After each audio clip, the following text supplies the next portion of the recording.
Hi everyone. So haven't posted for a while.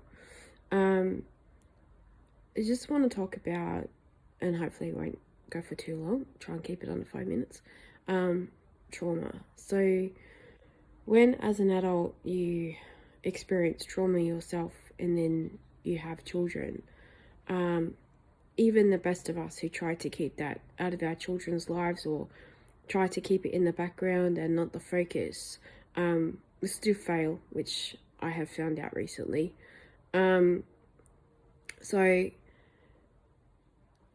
I've done I thought I did the most that I could to keep it in the background and not the forefront of anything to do with my parenting, or try to not be it so loud in the forefront of my family's issues and structures. But then having trauma and chronic pain, I can kind of understand how it's slipped through to my children. Not that it's a focus necessarily, but how it's had an impact on them. Even though they are all adults now, but I'm coming to terms with how it has affected them, as has been brought to my attention. So sometimes it's really hard to hear things that we think are going to hurt us, or that we kind of have heard before, but in maybe a bullying way, or a way that's not pleasant. So sometimes it's hard to hear that criticism or that critique, and when you kind of rectify where it's coming from, it's not coming from a place of maliciousness. It's just coming from a place of, I want to get along, I want to understand where you're coming from, I want to speak the same language as you, then it is definitely worth taking note. But I also won't be doing any more poems. If I do, they'll just be to myself. Not that I've received any negative feedback from my poems. In fact, most of the time I write when I get some positive feedback. It's just something that I'm going to stay away from. I might write them in a year or two, or 6 months down the track. I do have another book coming out, but I haven't been given any more notification of when that's happening. So that will be my second book, and that will have poems in it. So if I do any poem reading, it'll be just from the poems that are already out there, not anything new. I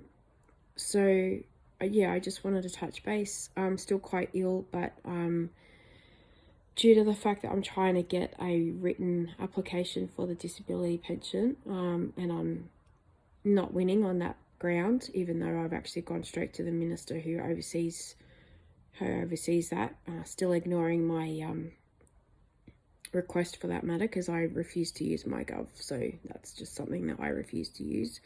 So I've had to go and get a job, which is probably why I look very red and swollen and puffy.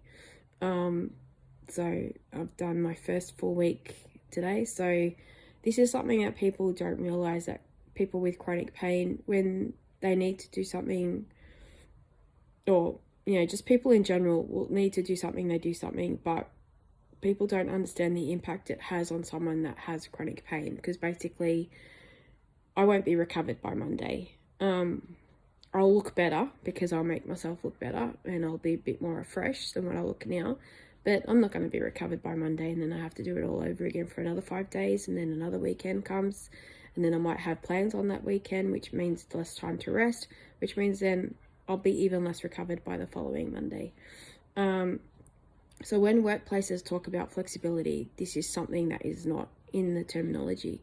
The amount of employment spaces, this might be my next topic actually, the amount of employment spaces that say, especially in Australia, they hand you a piece of information that says that you can actually request flexibility in your work hours, or request a change in work structure.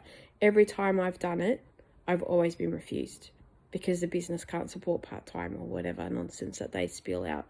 So this current position is only a contract for now. But if I was offered permanent, it would be a question that I would ask.